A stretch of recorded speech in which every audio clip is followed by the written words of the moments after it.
নমস্কার বন্ধুরা, welcome Dutta house kitchen. আজকের রেসিপি হেলাঞ্চার ডাল। ফার্স্ট আমরা হেলাঞ্চাটাকে পরিষ্কার করে ধুয়ে কেটে নিয়েছি। এখানে মুগ ডালটাকে আমরা ভেজে নিয়েছি। এরপরে আমরা জল দিয়ে ধুয়ে নেব। কে কোথা থেকে দেখছেন আমাদের রেসিপিগুলো ভালো লাগলে অবশ্যই সাবস্ক্রাইব করবেন, লাইক শেয়ার কমেন্ট করবেন। দেখুন বন্ধুরা, জল দিয়ে ধুয়ে নিয়ে কিছুটা জল দিয়ে আমরা সেদ্ধ করতে দিয়েছি। এখানে দিয়েছি আলু কুচি, ছোটো ছোটো করে আলু টুকরো করে রেখেছিলাম। যত রকম সবজি আপনি দিতে পারেন, সিম, বেগুন, আলু, পেঁপে, এগুলো তো দিতেই হয়। যাই হোক, এরপরে দিয়ে দিলাম পেঁপে। আলু আর পেঁপে একটু সিদ্ধ করার পরে আমরা দিয়ে দিলাম বেগুন। এরপরে আমরা দিয়ে দিচ্ছি সিম। একে একে সমস্ত সবজি দিলাম। দেওয়ার পরে আমরা দিয়ে দিয়েছি পরিমাণ মতন লবণ, যাতে সবজিগুলো ভালোভাবে সিদ্ধ হয়ে আসে।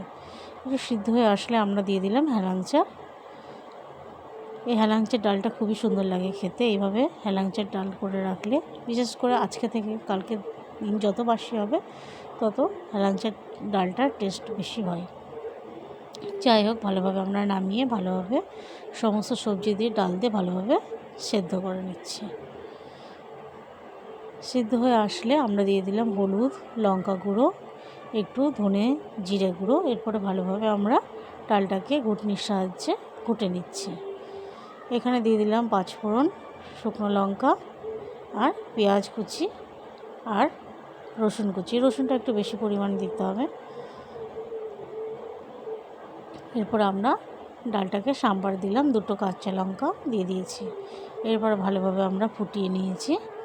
নাড়াচাড়া করে নিয়ে আমরা নামিয়ে নেব। তার আগে দিয়ে দিলাম ধনেপাতা। আমাদের রেসিপিগুলো ভালো লাগলে অবশ্যই সাবস্ক্রাইব করবেন আর লাইক শেয়ার কমেন্ট করবেন। আজকে এই পর্যন্ত। নমস্কার, ধন্যবাদ।